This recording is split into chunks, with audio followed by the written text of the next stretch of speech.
later than I to actually do the live. So I think we're live there on YouTube. Yeah, I think I'm all tangled up here. Apologies. There we go. So we should have sound there on YouTube, and I think we're okay. We're okay on Facebook, are we? Yeah. Good. Good evening, everyone. Just coming this evening to you with some details of the final day of the show trial that had no crime and no victims, and it finished up the day with the final statements from both the defence and the prosecution. Now, in the last video, we would have explained that the defence team for Dean Byrne had brought a submission to have the case thrown out. The judges came back yesterday morning and they turned down that appeal by the defence, but they did put a caveat to the charges put forward by the prosecution, and I don't really understand it, but they were strained to a certain degree to concede what Mr. Dwyer for the defence had said in respect of the charges directed at Dean Byrne. At this stage, again, I suppose we would, as a family, would like to apologise to Dean Byrne and his family, his immediate family, and his mum for having put through this ordeal for absolutely no reason. I've said before, and we will continue to say, there was no victim, there was no crime, and indeed, when we go into, I will be going into much more detail in respect to text messages, who sent text messages, who were the recipients outside the prison. Mr. Dwyer, and indeed, I think the prosecution had to concede that this was a novel, that is the way it was described, novel charges brought against Dean Byrne. So I suppose in layman's terms, it's makey-uppy stuff, simply to create a shit show and in some way try and besmirch the Justice for Aaron Brady campaign. There can be no excuse for the expense, the time, and the use of services by the Irish authorities for this pathetic case. Makes absolutely no sense whatsoever.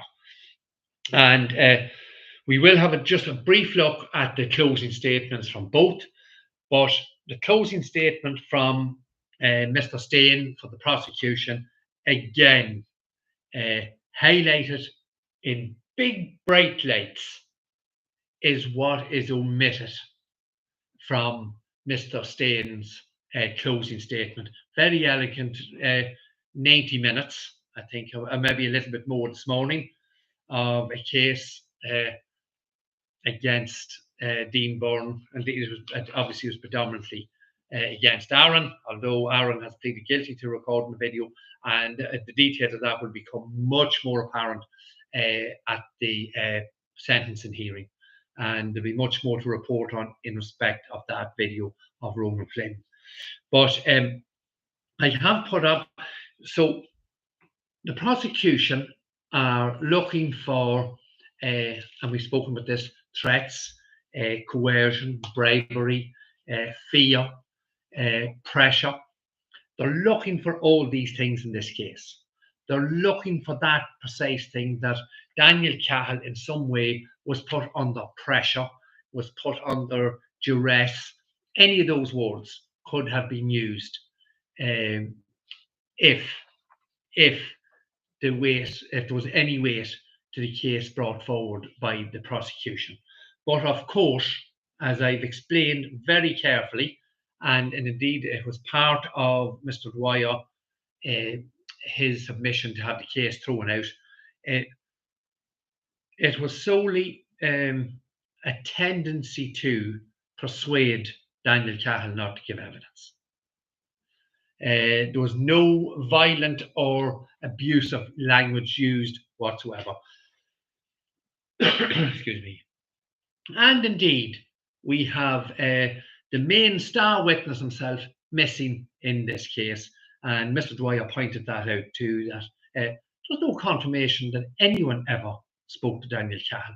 And we know for a fact that his immediate family gave statements that no one had contacted them in any way or any inappropriate way. So there was no crime, there was no victim. Simple as that. So omissions. So this is what the prosecution would have been looking for. Something with violence or something with threats. And of course, that was there. It was there in headlights. Now we will put this up later. There we go. Now the yellow box we see here is a text message from a gentleman who's actually was a friend of Daniel Cahill's. Put the number up, and I'll go for him and I'll go look for him. I have one person that probably already knows where he is over there, across to where he's living, and I'll do damage to him. He done dirt on me as well. Now, this was a written message. He done dirt on me as well, dirty little. And then the final text message is money emojis. I'll find him, and a winky emoji. There we go. So that was there for Loch and Stain to use today. And there was a brief conversation between Dean Byrne and the gentleman who sent these messages. But as was shown in other text messages, and we will go through all the text messages in detail, each and every one of them, and you will see quite clearly that it was never Dean Byrne's intention to intimidate or threaten anyone.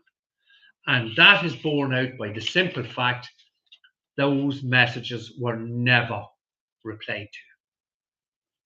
So if Aaron Brady or Dean Byrne had any intention of harming Daniel Cahill, there's it there. All they had to do was say yes. Those messages were never responded to. So the precise thing that the prosecution was looking for was there in front of them, and they couldn't use it for the simple reason Dean Byrne didn't use it, Aaron Brady didn't use it. And it has come to the fore, and it's been the case. And as soon as I heard about this gentleman on the outside, we had this conversation with Aaron's legal team, and that these messages, well, were very strong messages. And I says, are they bringing this man to court? And we were told no. And I said to Aaron's legal team, therein lays the problem.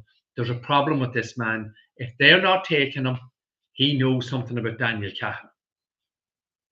And obviously knows a little bit about Daniel Cahill because the prosecution actually brought 6 or 7 members of a Garda Síochána into the court to tell us that Daniel Cahill was stopped on a number of occasions at the end of 2012.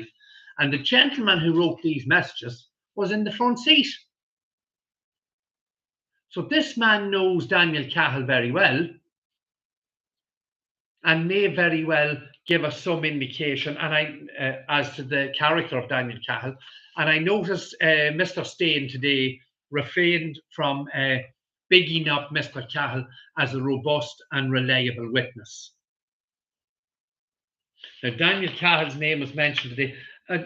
Again, I was counting and trying to keep it over 200 times. And I believe in about 100 of those lies, perjury, false witness, all those words were mentioned at the during the course of the closing statements today. And the bottom line is here, we look at this tendency to pervert the course of justice. I will say something we've said on numerous occasions in these recent videos. Aaron Brady and the Brady family were very entitled and more than entitled to search for the truth. And our searches bore immense fruit. The people of Ireland wouldn't know about the machete attack. They wouldn't have known probably about the drugs, the steroids, only for the pressure was put on Daniel Cahill. We wouldn't have known about the stabbings. We wouldn't have known about Daniel Cahill's involvement with the Reagan gang, facts that he brushed off and denied during the course of his testimony. Lies, perjury, only for our investigations. And we continue to say we were entitled to investigate. Again, today, Mr. Stain suggested, he said in open court that spoke of widespread intimidation by Aaron Brady and his family. Now, they couldn't even get intimidation into Aaron's charge for this court trial that cost so much time and money. I'm not sure if there's any freedom of information to find out how much this cost the Irish taxpayer.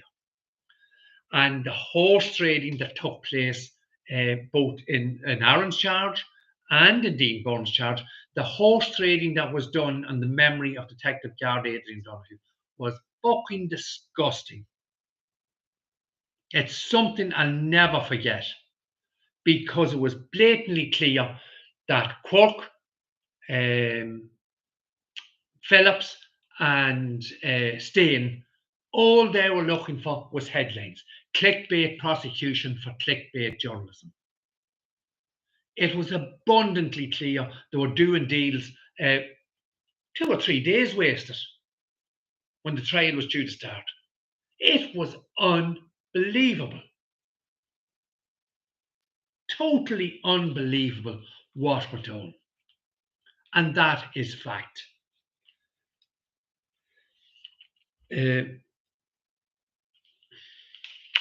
So we go back to Mr. Stain said again of widespread intimidation by Aaron Brady and his family. And indeed,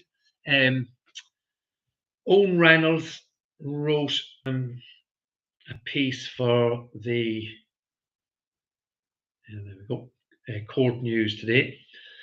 Garda killer Aaron Brady orchestrated a campaign of witness intimidation during his 2020 trial for the murder of Detective Guard Adrian Donoghue, while his alleged conspirator was an enthusiastic cheerleader for attempts to stop who he termed rats for giving evidence.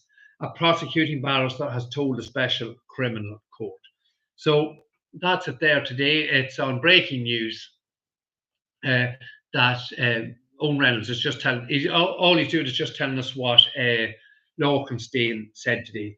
Garda killer Aaron Brady orchestrated a campaign of witness intimidation during his 2020 trial for the murder of Detective Guard Adrian Donoghue, while his alleged conspirator was an enthusiastic cheerleader, so he's speaking there about Dean Burns, for attempts to stop whom he termed rats from giving evidence.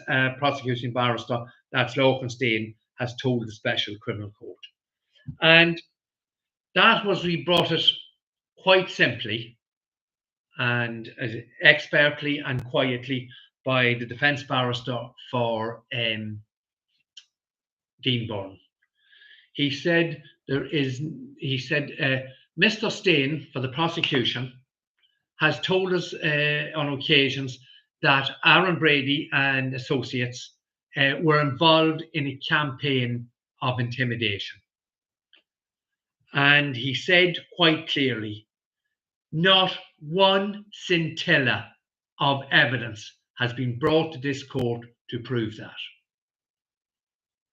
And we have said that continually. If the Brady family were intimidating people, I'm in the court every day. Cork, Des McTiernan, the man that's over the whole case, Superintendent Des McTiernan, I spoke to him, I asked him for my phone back. I was there in front of him, I spoke to him. He could have asked any number of questions. And I did go in and meet on Garda Síochána in relation to this intimidation. And all they done was show me proof that Ronan Flynn was involved in some sort of drugs problem in New York, as was confirmed by Peter Woods, another lead detective in this complete and total waste of time.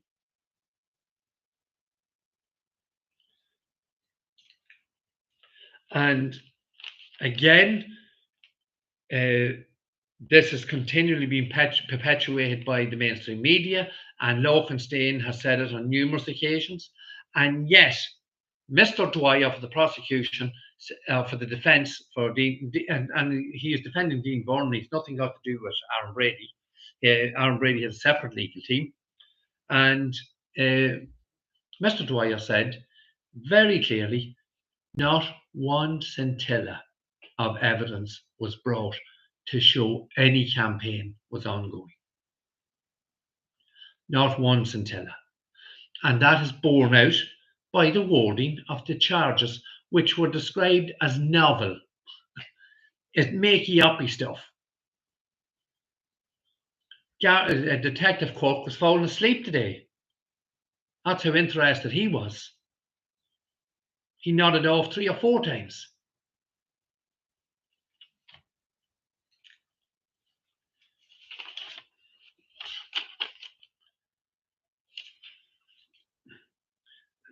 Not fully prepared. As you can see, we've had a busy evening in respect of other information and podcasts. Pat Murray has been doing so. We've been just checking a number of issues on that. Again, Mr. Steen, the omissions are massive.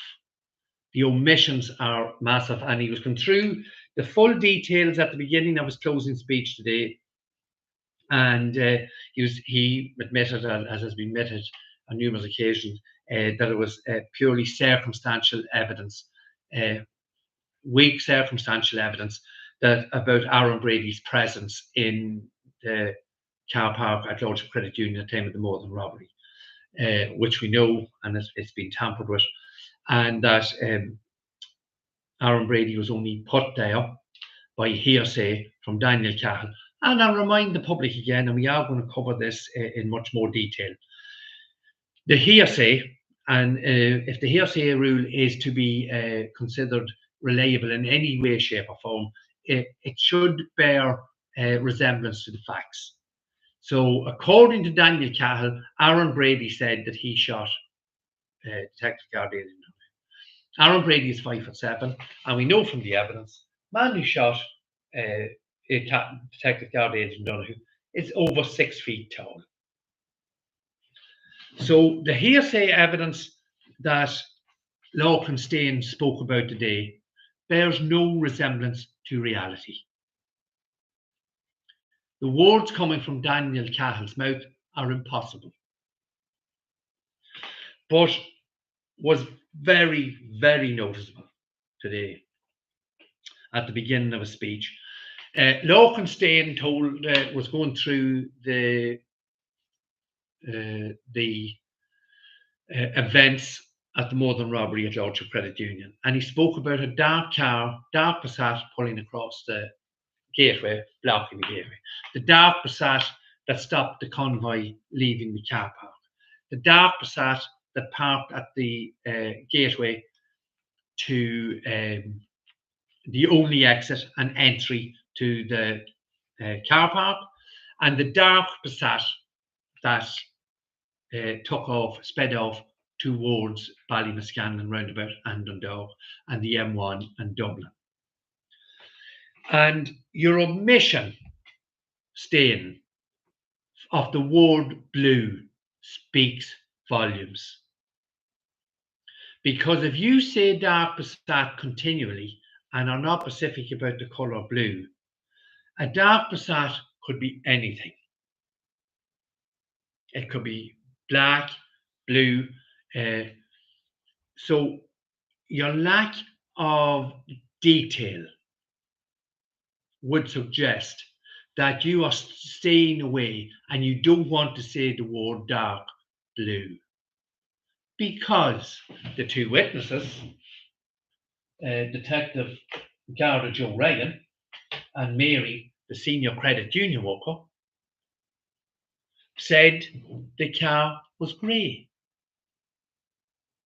and you purposely today, that in my opinion, could not say the word, a dark car, how then, Mr. Stain and Garda Kenna and Mark Phillips and Pat Murray, how vehicle burned out in Newtown Hamilton, 37 kilometres away?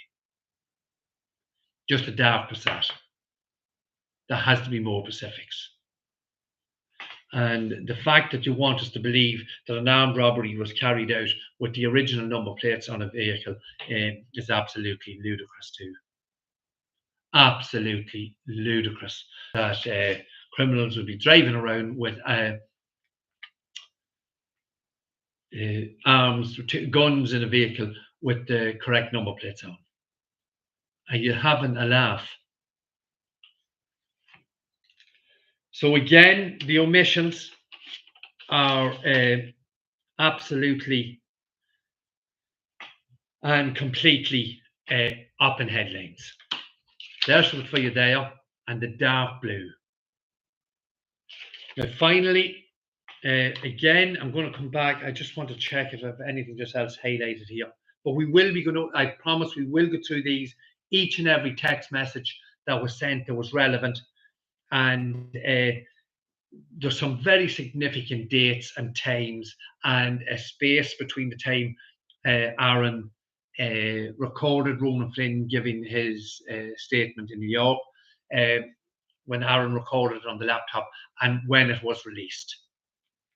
That is vitally, vitally important, and all the details that go with that.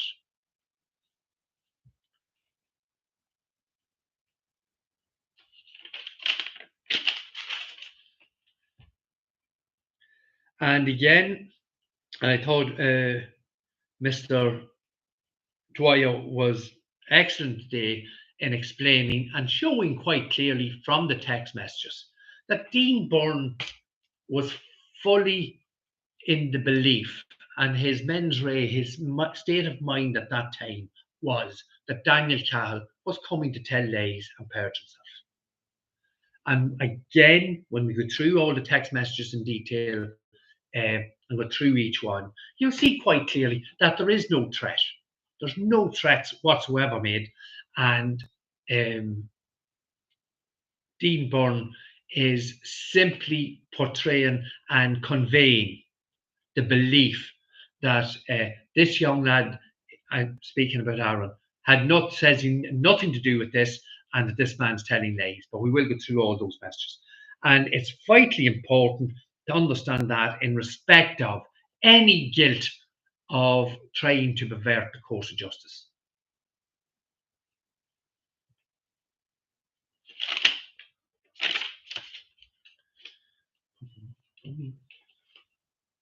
And this is where, again, the DPP and Lowenstein and Quirk and Phillips have come together to create a new or novel charge. There is no precise or exact law that the DPP can point to in respect of 2 pages of Daniel Cahill's statement being shared. It would appear that it's a very regular and not unusual circumstance that books of evidence and statements are passed around all over prisons and whatever, and to families. And again, the main thrust was that it was Daniel Cahill's family, because one of the persons whom Dean Byrne was in contact with was actually living with Daniel Cahill's father. And it was actually me, through people we knew in Coola, was looking for a meeting for myself and Daniel Cahill's father. But Daniel Cahill's father rejected that. He says, nothing got to do with me. See Daniel's mother and auntie. So he washed his hands of it. There's never been a single prosecution in this state of a transmission or decimation of transcripts. So it's brand new, it's novel, it's a complete shit show made to create a storm to belittle the campaign and the truth we are putting forward.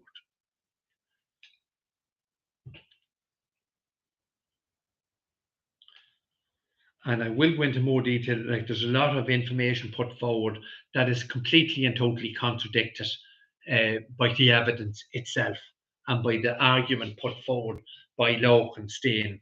And I'll sort of finish with this because I want to show a little video. This campaign of intimidation allegedly waged by Aaron Brady from his prison cell, this dramatic headlines and story pushed by the DPP and Garda Síochána without, as Mr. Dwyer said, one scintilla of evidence. Again, I will go into it in respect of, I do apologise for jumping from one to the other, but one thread always leads to another when these bastards are telling lies. Lowenstein, on a number of occasions, referred to Mark Phillips' testimony on the 15th of April this year, and about all these people who were intimidated and were put under pressure by the Bradys. Now, some of them were the family of Aaron's ex-girlfriend, whom we know, respect, and get on with extremely well. So that is complete and utter lies you spouted this morning to the three judges, Stoke and Steen. And hopefully we can bring a confirmation of that to you. But yeah, the campaign, as is alleged, up in big lights by the DPP and the media, and Dean Byrne's involvement, and I think, what did our friend Mr. Steen say today? An enthusiastic cheerleader.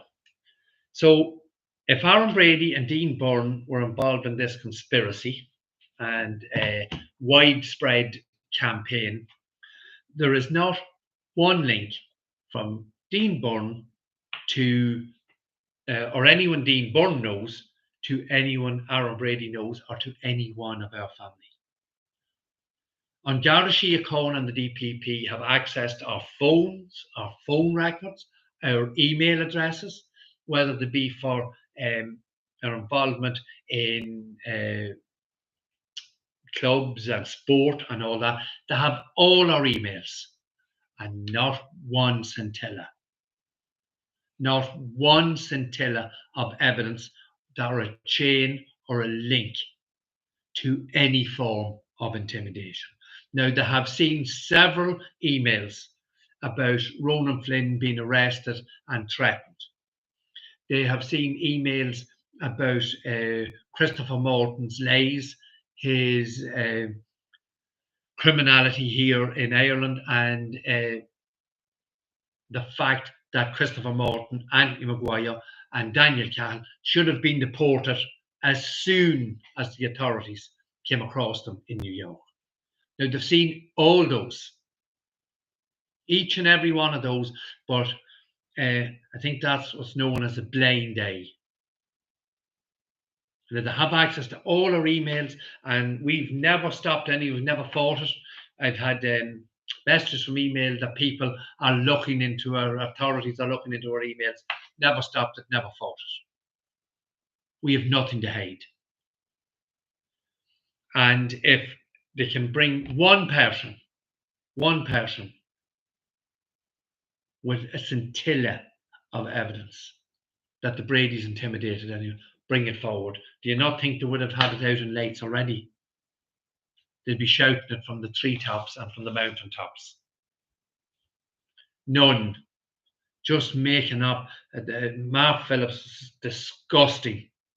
Absolutely and totally disgusting to bring him in at the start of a trial to spout undocumented, unsupported, no statements, a tissue of lies.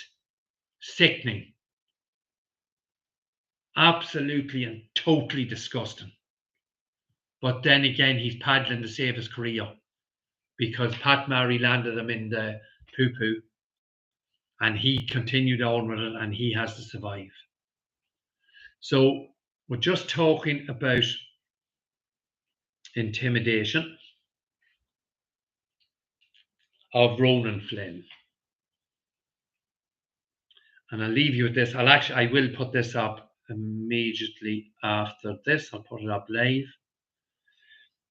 I think I did mention it before. Ronan Flynn sent me a video on St. Patrick's Day 2 years ago. And he said the guards were intimidating him, standing on his toes, knocked the phone out of his hand, and were following him on the street in New York. Now, I've been very dubious of Ronan Flynn because when you run with the fox and hunt with the hound, you can find yourself in very precarious positions. But this is just a brief look at it, and I'll just explain it to you. What you're looking at here is a number of Gardaí in Newtown Mount Kennedy. And this is by coincidence, I was looking at that. I don't know who sent it to me or it popped up on my phone. That's the guard. And any doubts I had that what Ronan Flynn had sent to me was genuine, as the second I seen that, I knew Ronan was genuine and had sent me the correct information. Because here we are. Why are you guys following me? Why are you guys following me? Okay, the cops want to follow me in New York. The cops want to follow me in New York. Okay. Hold on. Let me. The cops want to follow me in New York. The cops want to follow me in New York. The cops want to follow me in New York. Okay. You guys want to follow me in New York? I'm over here. It's a different country. You know that, right? No, I might just give you the sound on that again. Let's see now. Yeah, here we go.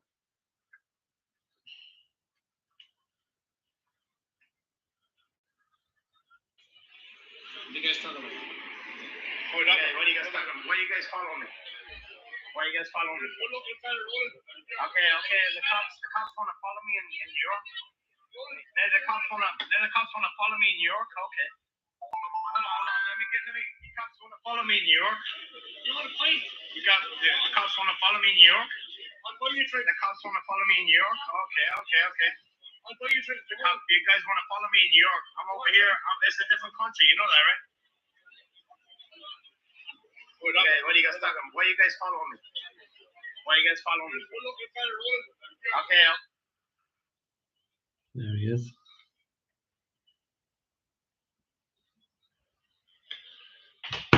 Now, exactly as Mr. Dwyer said today, there's not one scintilla of evidence that the Bradys or Aaron Brady intimidated anyone. There's a video. We have a number of hours of Ronan Flynn telling us how he was arrested and threatened. We have a letter from Anthony Maguire, the drug dealer and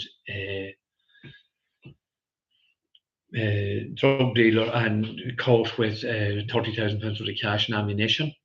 Should have been deported from America. And we know there's a letter he sent to the Irish authorities for the attention of Mark Phillips to say that he was put under duress by the Irish authorities, severe duress by the Irish authorities, to give false statements. And he didn't want to have anything to do with the Aaron Brady case. I believe most of you will have seen the video by Thomas O'Callaghan, a young man whose life was destroyed by Mark Phillips, Jim McGovern, and Kieran Reedy and Paul Gill. He had a beautiful life sorted for himself in Boston, a business, money, involvement in the local GA club, heavily involved in the local GA club, beautiful life. And those people destroyed it because he wouldn't tell lies. So it's plain and simple.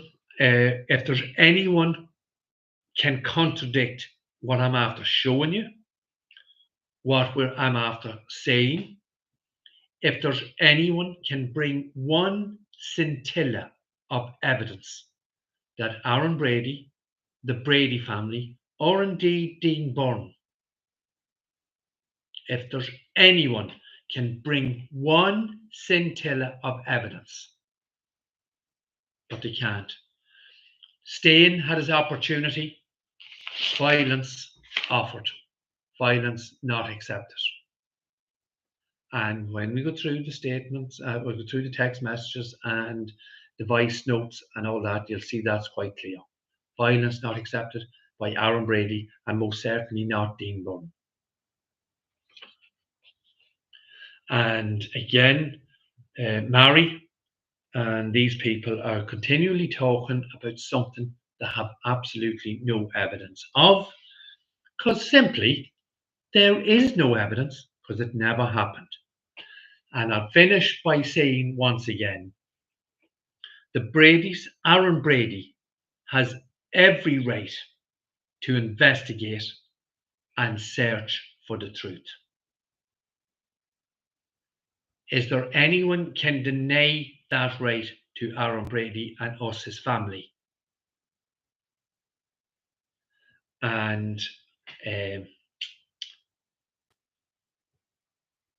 I think that gets just about to the bottom of what happened today in court. Now, there is a lot more detail. I'll have to go through my notes. I have some other bits highlighted, but they will very much come to the fore when we go through the text messages. What went on in court for the last 3 or 4 weeks is a total disgrace. It is a blight on the Irish judicial system. And I have no doubt, unfortunately, I would have to say that the newspapers will get the headlines that what Aaron Brady was doing was incorrect. But I make no apologies for what Aaron done, because Aaron had to sit and look at Daniel Cahill telling nothing, only fucking tissue of lies to save his life in New York. And as Lorcan told us, save his life literally, because Jim McGovern, Paul Gill, and Mark Phillips, I have no doubt, told Cahill, you tell us this statement here, that's the statement, you say them things, and you can stay in New York. Otherwise, you're going home to Dublin, and those people who stabbed you in Coolock, Daniel, may very well be waiting for you to stab you again and finish off a job that was started before you left Dublin.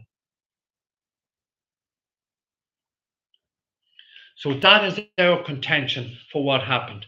And the intimidation of Daniel Cahill was done by Mark Phillips, Paul Gill, and Jim McGovern.